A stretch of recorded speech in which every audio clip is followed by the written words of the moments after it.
네, 관세에 대한 유연성은 주식시장에는 어찌되었던 긍정적으로 해석하는 것 같습니다.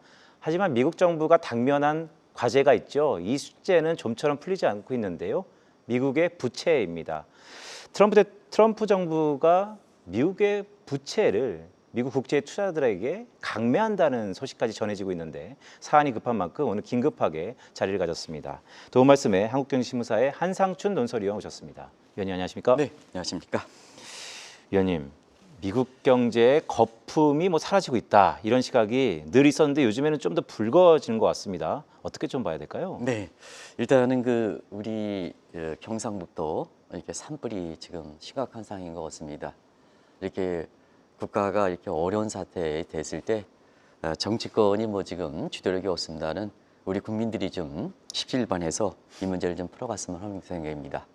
사실 그쪽 지역의 사정을 이렇게 보면 오늘 이렇게 경제 방송하기도 상당히 좀 부담스럽습니다는 그런 걸 좀 감안해서 이럴 때일수록 좀 국력을 좀 모아주십사 하는 것을 말씀을 드리겠습니다.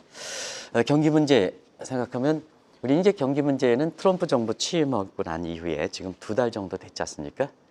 그런 측면에서 경제 지표를 소프트 지표와 그 다음에 하드 지표를 구별하지 않고 경제 지표를 보면 어느 무슨 S증권에 무슨 이익무식계 해가지고 하는 사람들은 미국 경기가 거품이 우려된다 이게 그래서 유튜브에 나오는 것 같아요.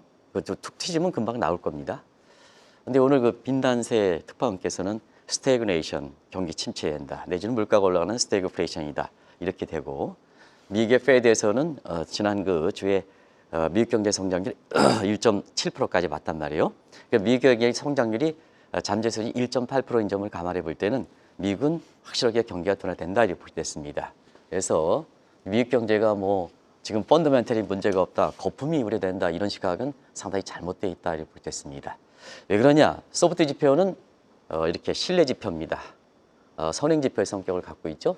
그다음에 하드 지표는 노동과 이런 펀더멘털 우리가 성장과 같은 지표다 이렇게 보겠습니다. 왜 이걸 구별이 중요하냐면 오늘 월가에서 그렇습니다는 트럼프 정부 취임이 지금 2달입니다. 노동과 실물 같은 지표에 뭐가 반영되겠습니까? 지금 상태에서 트럼프 정부 이후에 사실 경기는 소프트 지표 가지고 판단해 있죠.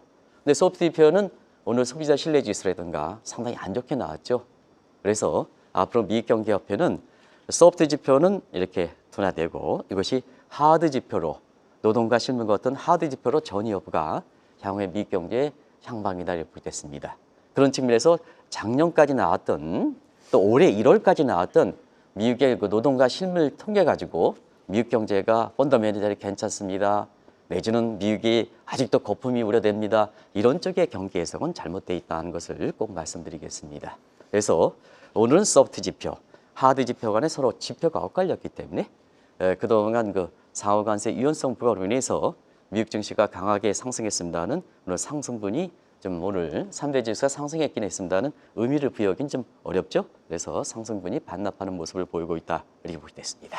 네, 위원님 말씀을 쭉 들어보니까 사실 미국 경제 지표 중에서 소프트 데이터와 하드 데이터의 시차, 즉 네. 전이 효과가 조만간 나타날 가능성이 높다라는 것도 생각해 볼 수 있는 것 같습니다. 자, 오늘 월가의 이목을 집중하는 또 현안은 미국의 부채입니다. 네네. 미국의 부채가 GDP 대비 100%를 훌쩍 넘은 것이 또 한 몇 개월 지났는데요. 어떻게 보세요? 결정적인 변수가 될 거라고 보는 시각도 있던데. 가장 큰 현안이기 때문에 우리 김채민 PD께서도 어제도 그렇고 오늘도 그렇고 미국의 부채 문제 관련해서 얘기한 것 같아요. 지금 트럼프의 가장 당면한 문제는 부채 문제입니다. 왜냐하면 연방 부채가 지금 38조인데 부채 한도가 34조입니다. 그러니까 이걸 테크니컬 디폴트 상태죠. 지금 미국의 국고가 현금이 바닥난 상태입니다. 그래서 지난 3월 14일 날 임시 예산이 극적으로 합의해서 겨우 연명하는 수준이다 이렇게 보겠습니다. 그러다 보니까 이 문제가 국가 부도 상황과 관련돼서 만기에 집중되어 있는 6월의 엑세이트 문제, 시청자 여러분 아시죠? 부도 사항 문제, 이건 여전히 남아있는 사항이거든요. 그런 상태에서 다음 달부터 3대 평가사들이 사실 트럼프 정부 취임 이후에 처음으로 미국에 대해서 국가 신용등급을 평가를 하거든요. 근데 만약에 여기서 3대 평가사들이 사실 대부분 다 부정적이거든요. 이런 측면에서 트럼프 정부의 취임 이후에 국가 신용등급을 낮춰버렸으면 트럼프 입장에서는 가장 가장 김이 새는 거죠. 김이 새는 거죠. 또 미국이 그동안 국가 신용등급에서 떨어졌을 때 가장 혼란을 겪었거든요. 그것이 2011년 S&P가 미국의 신용등급을 트리플 A에서 한 단계 떨어뜨릴 때 그때 금융시장이 대혼란이 났던 거거든요. 그래서 뭐냐, 미국은 지금 경기 문제 이런 것보다도 부채 이슈 논쟁, 이게 이제 정확하게 부채 이슈 논쟁입니다. 레이 서머스 하버드 교수가 처음으로 얘기했는 얘기인데요. 부채 이슈 관리 논쟁이 월가의 초미의 관심이 되고 있습니다. 그래서 레이 서머스 교수 같은 경우는 영국식 국제 쇼크가 우려된다. 트럼프 정부 영국식 국제 쇼크가 우려된다 하는 측면에서 이것이 최대 이슈가 되고 있다고 보겠습니다. 네, 경제 공부 한번 하고 갈까요? 말씀 주셨던 것처럼 미국의 부채 이슈 관리 문제, 영국식 국채 쇼크라는 것이 어떤 것입니까? 네, 우리가 영국식 국채 쇼크를 하면 우리 이렇게 뒤쪽에 여기 이제 트럼프 대통령, 그다음에 베센트, 그리고 일론 머스크, 바로 이 분입니다. 좀 표정이 어렵죠? 표정이 어두운데요. 이분이 바로 리스트로스라는 분입니다. 시청자 여러분 아시겠습니다는 이분이 트럼프 정책과 비슷한 정책을 했습니다. 그래서 트러스노믹스라 하는데요.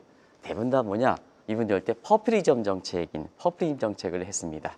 그런 과정에서 대규모 감세를 했고요. 트럼프와 비슷하죠? 대규모 재정 지출을 했습니다. 자막이 이거 나오면 시청자분이랑 같이 보겠습니다. 시청자분이 오래됐기 때문에 그렇습니다. 그러면 시청자 여러분 한번 보겠습니다. 트럼프노믹스의 핵심이 트러스노믹스의 핵심이 대규모 감세, 재정 지출 증대시키면 어떻게 되겠습니까? 영국의 국채 쇼크가 나오는 거죠. 그래서 이때 당시에 영국발 금융위기 되면서 파운드 가치가 폭락하고 영국의 주가가 떨어지는 영국발 금융위기 조짐이 나타났습니다. 이때의 조짐이 공교롭게도 베센트가 처음으로 헤지펀드에 됐을 때 바트와의 약세를 겨냥해서 결과적으로 보면 굉장히 영국의 바트와 위기를 초래했던 그때 상황의 베센트거든요. 그런 측면에서 그 베센트 이력으로 볼 때, 자, 미국도 지금 비슷한 상황이거든요. 그러다 보니까 영국발 금융위기에 대한 얘기가 나오는 겁니다. 그래서 그때 당시를 보면 영국발 금융위기설 때문에 이것이 트럼프의 전적인 자기 인기식의 독자적인 이게 책임이다. 국익을 생각하지 않고 자기 드러나기 위한 정책이다. 이렇게 새벽 방송에서는 회장님이라든가 CEO분들이 저보다 훌륭한 사람이 많기 때문에 뭐든지 경제 지식이라든가 이런 거는 정확하게 얘기해야 됩니다. 자기를 띄기 위해서, 자기를 앞세우기 위해서 이렇게 하면 안 된다는 것을 다시 한번 좀 말씀드리고 싶은데요. 결과적으로는 자기 책임 이때 퇴임했죠. 그러다 보니까 자, 개인의 책임 위에서 금리가 나오니까 본인이 책임지니까 결과적으로 영국발 금리가 완화가 됐던 거거든요. 근데 이제 그 이후에 이렇게 한 나라의 그 통수권자가 좀 작고 국민의 신뢰가 젖어지면 후임자들도 적응 못합니다. 시청자 여러분 아시겠습니다. 영국의 총리가 이렇게 40년 만에 은퇴하는 이런 경우도 있었는데요. 그 위에 영국의 총리가 아주 많이 바뀌었습니다. 그래서 네.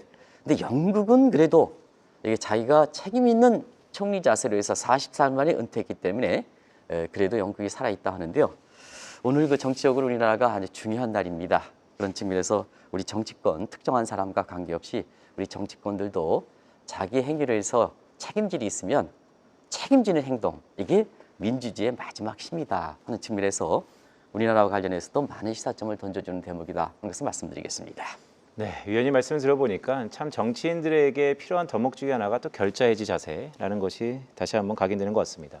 자, 말씀을 듣고 나니까 영국의 트러스 정부와 트럼프 정부가 또 비슷한 게 있습니다. 좀 더 심도 있게 비교를 좀 해주시죠. 네, 앞서 트러스가 얘기했던 그 정책을 트럼프가 지향하는 정책이랑 같이 비교해서 이렇게 그 기억이 남아있기 때문에 그걸 자막이랑 똑같이 해서 한번 비교해드리겠습니다.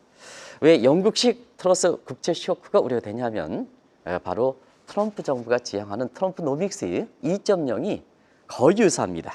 자막이 지금 안 나오고 있습니다는 자막이 나오면 비교해드리겠습니다. 일단 재정지출 측면에서 빚내서 더 쓰자. 이 트럼프가 그랬습니다. 빚내서 더 쓰자. 현대통화라는 시각이죠. 집권이기 때도 그렇고 집권이기 때도 그랬습니다. 거의 동일하죠. 아까 재정지출을 트러스가 굉장히 남발한다 이렇게 얘기했지 않습니까? 그리고 소득세를 폐지합니다. 그리고 법인세 대폭 감면. 이것도 대규모 감세랑 똑같지 않습니까? 근데 이것을 뭐 관세 수입으로 충당한다. 요건 이제 트럼프가 갖고 있는 대안이 되겠죠. 그리고 물가적인 측면을 보겠습니다.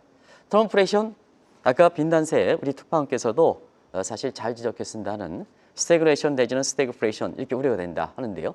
바이든 정부 때보다 확실히 인플레 요인은 많습니다. 우리가 경제학에서 총 공급과 총 수요, 어그레이스 디맨드, 어그레이스 서프라이 가지고 얘기해 보겠습니다. 관세부가 미국에서 공급망 차질이 되는 거죠. 그러면 공급망 차질이면 미국 국민들은 벌써부터 수입물가 상승에 따라서 굉장히 경제 고통이 심화되는 거 아니겠습니까? 이런 측면에서 총공급 사이드에서는 공급망 이렇게 파괴 내지는 관세에 따른 수입물가 상승에 따라서 공급 측 인플레이 있는 거고요. 그 다음에 자 트럼프 입장에서는 감세 정책 한다 하면 뉴딜 정책이다. 작년 대선 과정에서 루즈벨트 대통령을 지향해서 트럼프판 뉴딜 정책을 취한다는 얘기거든요. 아직 취임에 2개월뿐이 안 되기 때문에 이 모습이 구체화되지 않고 있습니다는 자 재정 지출을 증대하면 아시겠지만 총세 사이드, 우리 디맨드 사이드에서는 인플레이션이 있거든요. 근데 시청자 여러분, 우리 디맨드 사이드, 총급 쪽이 아까 총세 짝이 견물려서 인플레이션이 되면 복합적 증축 인플레가 된다는 얘기입니다. 그러다 보니까 너무나 유사하지 않습니까? 트러스랑. 그래서 레리 서머스라든가 이런 그 미국의 학계에서는 국제 쇼크를 자극할 것이다. 바로 트러스 때 영국이 금융위기의 우려 가능성을 높았던 국제 쇼크를 당할 것이다. 이런 얘기가 미국 학계로부터 그리고 8월 달에 개최하는 올해 잭슨홀 미팅에서 벌써부터 이 안건이 주요 의제로 들어갈 만큼 국제 쇼크를 당할 것이다. 이런 우려가 나온다고 보겠습니다.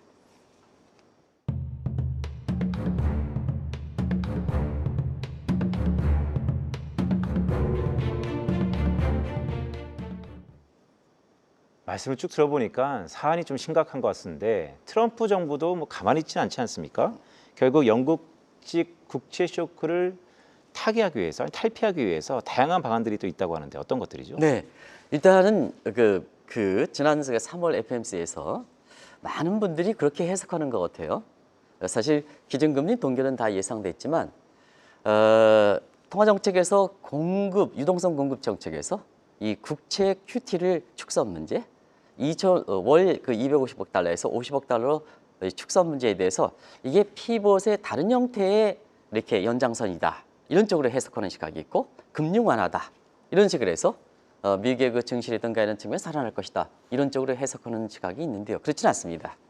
바로 뭐냐? 재정 사이즈 최대 현안인 국채 문제 디폴트를 풀어가기 위해서 QT를 월별 한도로 250억 달러 그대로 추진했다면 시중의 유동성이 더 축소되겠죠.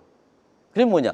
재정적인 측면에서 미국의 국채라든가 디폴트 문제에서 유동성 경색이 되면 국채 금리가 올라가고 더 조이게 되는 문제가 있는 겁니다. 그래서 그때 당시 때 해설했지만 금융 완화보다는 미국의 디폴트를 해결하기 위해서 재무부에서 이게 디폴트 문제는 재무부 성화니까 디폴트 문제 해결하기 위해서 통화정책 조화 사이드에서 사실 국채, MBS 같은 주택 저당 정권보다는 국채 월별 한도를 축소시킨 거다 이렇게 됐습니다. 그런 상황에서 통화정책 여건을 측면에서 트럼프 정부는 어떻게 부채 이슈를 관리해 나갈까 하는 측면에서는 베센트입니다. 많은 사람이 베센트에 대해서 정책적으로 굉장히 좋은 평가를 하는 거로 했습니다는 그렇지는 않습니다. 정책은 아마추어입니다. 정책에 무슨 경험이 있습니까? 그리고 마트와 약세, 애나 약세를 통해서 돈 번 사람입니다. 자기 이익만 측에서 저택에서 지금 살고 있지만 국익을 위해서 정책적으로는 아마추어입니다. 그래서 제니 옐런도 이 문제를 당연했을 때 마이백과 QTR을 통해서 잘 조정했습니다. 근데 이 양반은 것들은 국채 반응을 중지하겠다 이 입장이죠. 두 번째는 일론 머스크도 정책 경험이 전혀 없지 않습니까? 연방 부분의 개혁을 축소해서 재정 지출을 축소하겠다는 얘기입니다. 자, 그러면 보겠어요. 국채 발행 중단하고 그다음에 재정 지출을 축소하면 자, 재정 수지가 개선되는 데 이건 축소형 균형을 추구했다는 얘기입니다. 그러면 경기 문제는 어떻게 하겠습니까? 경기 문제는 어떻게 하겠습니까? 이게 앞뒤가 안 맞는 거죠. 정책적으로 아마추어가 하는 사람들이 그렇습니다. 베센트 정책 경험이 아무것도 없습니다. 그리고 일론 머스크도 아무것도 없습니다. 이런 사람이 정부의 공공성을 갖고 있는 정책과는 좀 잘못된 거죠. 그래서 시장에서 신뢰가 이러는 겁니다. 그런 점을 시청자분이 왜 국채 문제가 이렇게 이슈가 되고 있는지 잘 아실 필요가 있다는 것을 말씀드리겠습니다. 네, 말씀하셨던 것처럼 뭐 베센트 장관도 그렇고 일론 머스크도 그렇고 사실 경험이 없다 보니까 약간의 부침은 좀 불가피하다는 생각도 드는데요. 자, 트럼프 대통령이 당초 계획 중에 하나가 재정 적자와 국제 채무 문제지 않습니까? 네. 일반인들은 크게 인플레이션을 용인하면서 해결하지 않나라는 생각도 있고 또 하나는 코인 갖고 해결하지 않나 이런 시각도 있는데 어떻게 보세요? 네. 제가 김현국께서 약간의 부침이라 그랬는데요. 지금 브레이크를 걸 수 있는 사람이 없기 때문에 약간의 부침보다는 이 정책 운영 미스 문제는 아마 집권 내내 지속될 수 있는 소지가 있다 하는 것을 말씀드리겠습니다. 정책의 운영 경험이라는 것은 경륜이라는 것은 오래된 시간을 바탕으로 또 자기가 잘못하면 옆에서 견제할 수 있는 사람이 있어야 옳은 방향으로 가는 거거든요.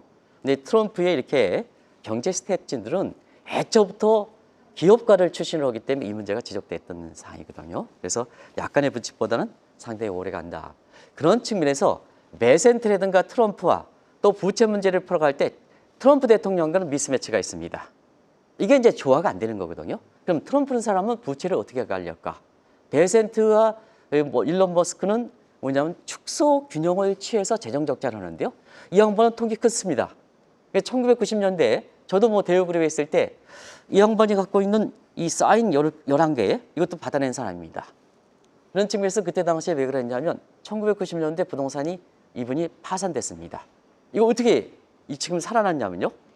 부채가 있을 때 더 큰 부채 이론, 요 더 큰 부채 이론은 뭐냐면 비트코인이라든가 이럴 때 케인즈안의 더 큰 바보 이론과 똑같습니다. 자, 지금 부채 상태에서 디폴트가 됐습니다. 나보러 좀 돈 좀 꺼주다. 우리가 살아나면 당신들 더 갚지 않느냐. 이게 더 큰 부채 이론입니다.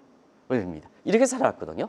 그러면 이 양반 같은 경우에는 트럼프 대통령 같은 경우는 더 큰 부채 이론으로 이렇게 하니까 베센트라든가 그다음에 머스크와는 사실 다른 각도죠. 이 정책의 부조화 문제입니다. 그런 과정에서 지금 한번 보겠습니다. 일론 머스크가 베센트와 달리 트럼프 대통령은 아시겠습니다는 더 큰 빚내서 경기를 살리면 결국 부채 문제를 해결하는 게 아니냐 이런 시각이거든요. 그러면 이제 과도기적인 단계 빚을 내서 경기가 회복되기까지 그 미스매치 기간, 이 기간은 재정 적자라든가 국가 채무 문제가 더 커진다는 얘기거든요. 어떻게 이럴 것이냐? 그럼 관세 부과를 통해서 교육 상대에서 전이시킨다. 그리고 자 코인 강국을 통해서 코인을 힘으면 코인을 통해 이게 루이스 구상이죠. 구상을 통해서 이렇게 되면 자 이것을 한다. 근데 이게 최근 문제가 되는 것이 관세 수입은 관세를 부과한다 하더라도 사실 바로 트럼프 정부의 재정 적자를 축소시키지 않습니다. 왜 그럴까? 우리가 무역일에서 보면 제이코비 이펙트가 있습니다. 자, 관세를 올렸습니다. 그러면 퀀티티, 수입 물량은 줄어들거든요. 시청자는 보겠습니다. 관세 가격에서 수입 가격이 올라가더라도 물량이 줄어들거든요. 그럼 P 곱하기 Q, 정부의 재정 수입은 줄어드는 거죠. 이 문제로 해서 재정 적자가 더 심해질 가능성이 있거든요. 그리고 루이스 구상 같은 경우에는 지금 트럼프가 코인에 대해 신뢰를 잃다 보니까 코인 가격이 그렇게 올라가지 않지 않습니까? 그러다 보니까 결과적으로는 지금 미국 내에서 자구책으로 베센트라든가 그다음에 머스크가 하는 정책, 트럼프가 하는 정책이 지금 먹히지 않을 가능성이 있습니다. 그래서 레이 서머스라든가 이런 사람들은 부채 관리 영국식 쇼크가 오래된다는 얘기입니다.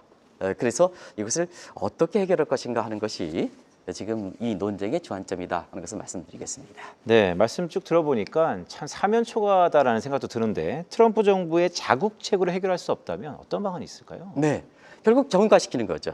정가시키는 거죠. 트럼프 정부 입장에서는 자국책 해결하지만 이웃 국가에 정가시킵니다. 이게 유명한 근린 궁핍화 정책입니다. 게임스에서는 자기가 불리려면 남한테 정가시키는 거죠. 우리가 이전에 카르타코식 해결 방안이 아니라 케인지언 해결 방안이 필요하다. 카르타고 방식은 전리품을 자기 혼자 가져간다.